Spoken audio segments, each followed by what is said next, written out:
Hey, welcome to At First Glance. My name is Jared Wasson.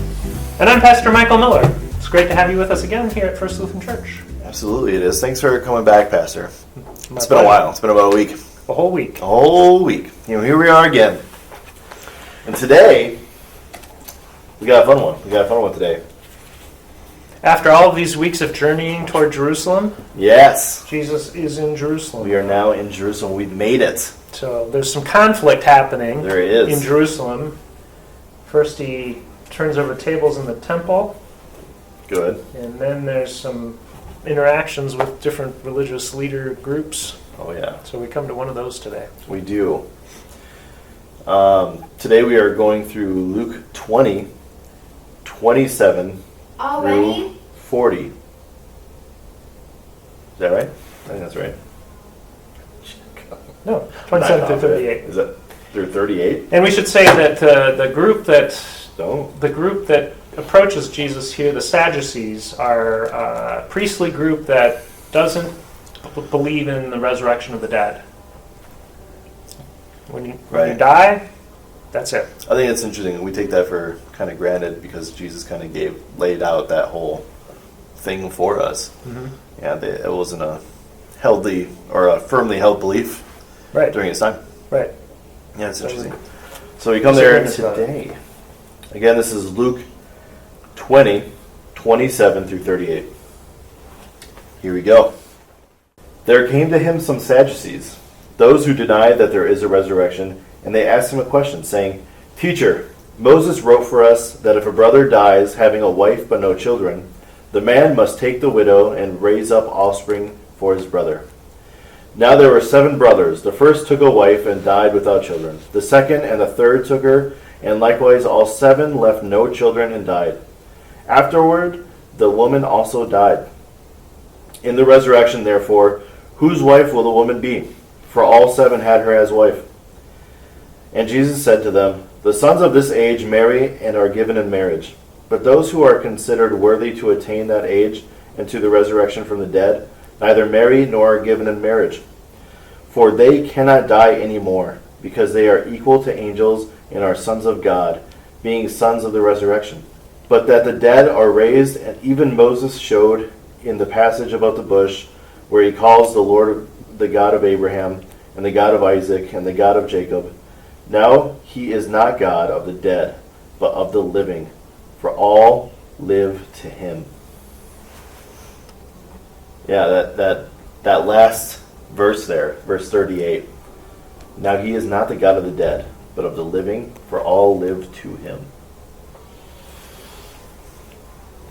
That sentence really strikes me. What do you hear in it?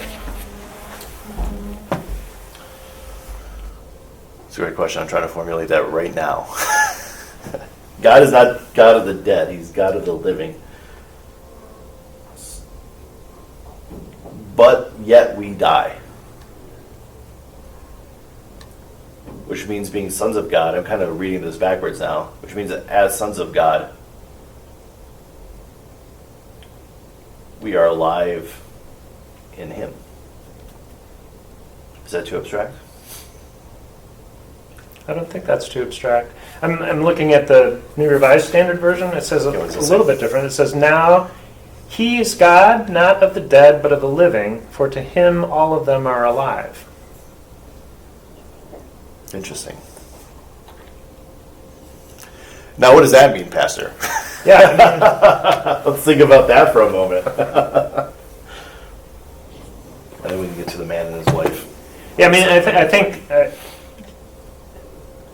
Jesus is identifying the God speaking of Abraham, Isaac, and Jacob in the present tense. It absolutely seems that way. And so, to God, all of them are alive. But I think as you were naming, we're alive in God. I mean, what is death? What is death? There's got to be a song that describes that somehow. I mean, obviously, our physical bodies right. no longer have life. Here's an interesting touch point. Mm-hmm. It's going to sound like it's off track, but I promise we'll get there. We'll come back, okay? So, Genesis says that we're created in the image of God. And most people would say that doesn't mean we physically look like him, but that we're created in the image as like a reflection or the same spirit of. So this could be saying that though our flesh dies, our spirit lives on to God like he is. Is that a stretch? I mean, I think there's like speculation here. There is. If we're talking about what we can't experience directly. I wish we could ask him what he meant. What happens when we die? Right. So there's the philosophical traditions where that speak of the soul as not, I mean, as inhabiting a body, but living on beyond. Right. So the body dies, but something of ourselves lives on. There are other understandings that when you die, you die. You're dead. I would say that's a secular understanding. And that if there's a life beyond that, that we're resurrected out of nothing. Hindu. Well, I mean, I think that's one understanding of resurrection in the Christian tradition. Yeah. That it's not that we have something automatically eternal in us. We are who we are, and when we die, we die. Mm-hmm. And we're dependent upon God to raise us back to life. Absolutely. We're not like Jesus. We can't raise us of our own accord. Mm-hmm. Yeah. I think there's a clue in here.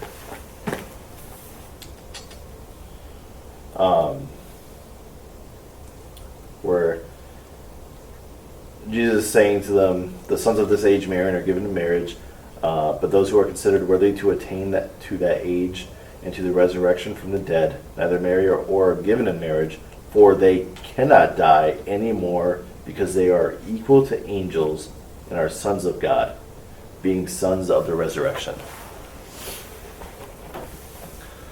Equal to angels.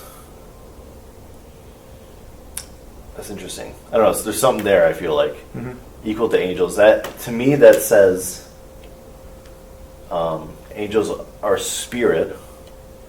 I think that's another interesting thing about being human. We have that unique condition where we are both flesh and spirit, kind of intertwined, kind of special in that way, Whereas animals would just be flesh, angels are kind of just spirit. So to be equal to angels,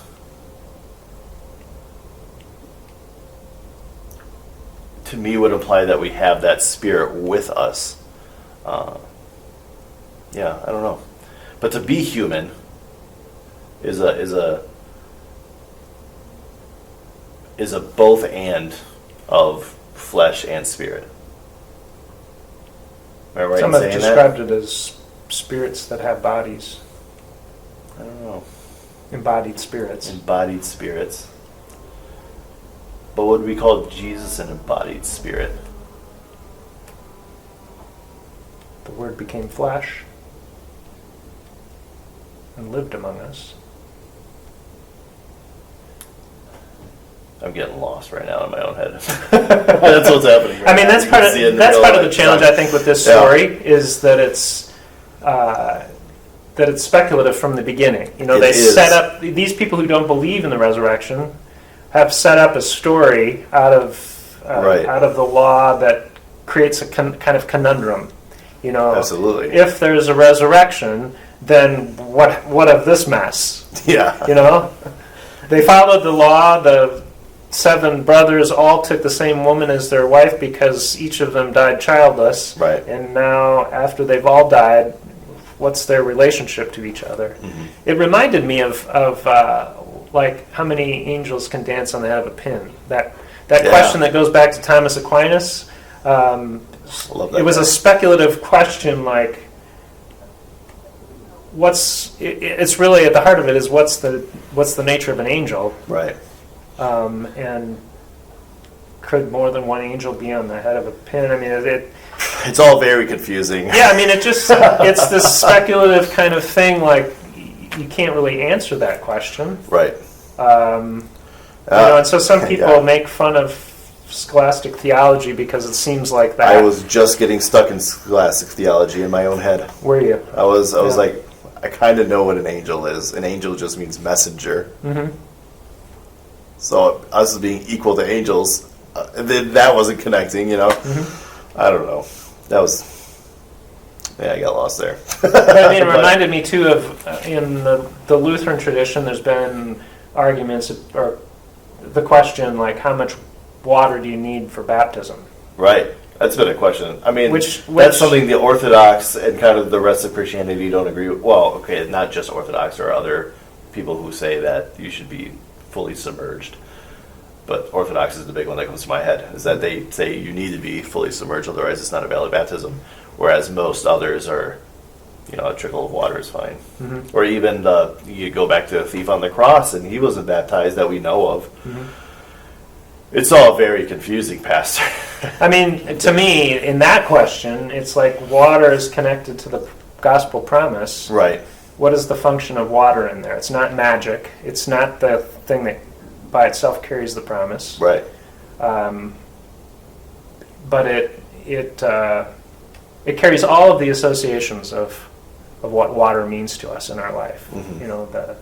The sound of water, the movement of water that suggests life, the quality of water that cleanses, the